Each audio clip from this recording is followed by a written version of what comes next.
সঙ্গে থাকো সঙ্গী আমার সংজ্ঞা পারি না, সঙ্গে থাকো সঙ্গী আমার সংজ্ঞা পারি না। ক্লাসেতে বসে ভাবি, আরে আমি টেবিলেতে বসে ভাবি, কেন নাটক সিনেমা সবই বুঝি, পড়া বুঝি না, আমি পড়া বুঝি না। আরে কে আমারে বলতে পারে, কে আমারে বলতে পারে কেন পড়বো পড়বো করছি কিন্তু পড়তে বসছি না।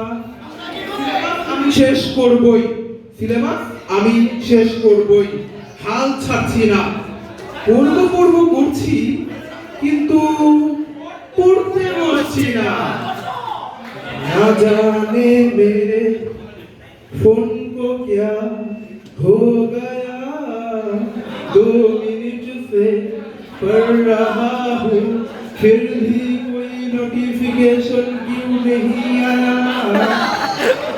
এই তো সেদিন আমি সম্পূর্ণ সিলেবাস শেষ করলাম। আচ্ছা, কি করে করলাম?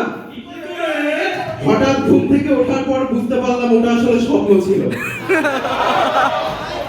পড়বো পড়বো করছি কিন্তু পড়তে বসছি না। আমার যখন পরীক্ষা নিয়ে খুব বেশি টেনশন হয় তখন আমি কি করি? বই নিয়ে ধুমধাম করতে বসে যাই। তারপর যখন আরো বেশি টেনশন হয় তখন আমি কি করি? বন্ধ করে রেখে দিই।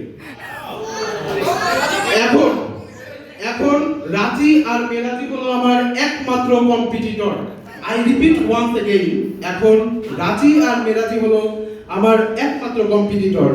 ওদের শেষ সম্পূর্ণ চ্যাপ্টার আমি পড়ি নাই এক চ্যাপ্টার। ইলেকট্রনিক সিটির আগের রাতে রাজিকে গিয়ে বললাম, ভাই এমন কিছু সাজেশন দেন যা পড়লেই কাল কখন পাবো।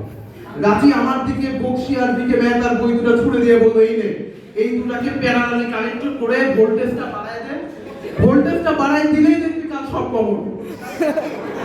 যদিও শেষ রক্ষা হয়নি, সে কুপাখানে আজান না যাই, কারণ পড়বো করছি কিন্তু আসলে পড়তে বসছি না। কখন বুঝবেন যে আপনার মাথা খারাপ হয়ে গেছে? যখন আপনি সব জ্ঞানে সব করে ইঞ্জিনিয়ারিং পড়তে চলে আসবেন। একদিন মেরাজ আমাকে বললো চল ভাই কাশ্মীরে যাই, কাচ্চি খেয়ে আসি। আমি বললাম না ভাই, আজকে বাসায় ওয়াইফাই নেই। ও বললো ওয়াইফাই নাই তাতে কি হয়েছে, ইলেকট্রনিক্সের সিলেবাস তো অনেক বড়। আমি বললাম ইলেকট্রনিক্সের সিলেবাস অনেক বড়, তাতে আমার কি, সাইকেলের চাকা তো পাংচার। সাইকেলের চাকা পাংচার তাতে কি হয়েছে, মুকেশ আম্বানির ভোট কাছারে তো সুন্দরী বউ পাইছে। আমি বললাম মুকেশ আম্বানির ভোট কাছারে সুন্দরী বউ পাইছে, তাতে আমি কি করবো? আমি তো রোজ ভোরে ঘুম থেকে উঠি, তাতে কি হয়েছে? গুলিয়ে ফেলছি। মোরাল অফ দ্য স্টোরি কি? মোরাল অফ দ্য স্টোরি হলো ইলেকট্রনিক্সে পাস করাটাই জীবনের এখন একমাত্র লক্ষ্য।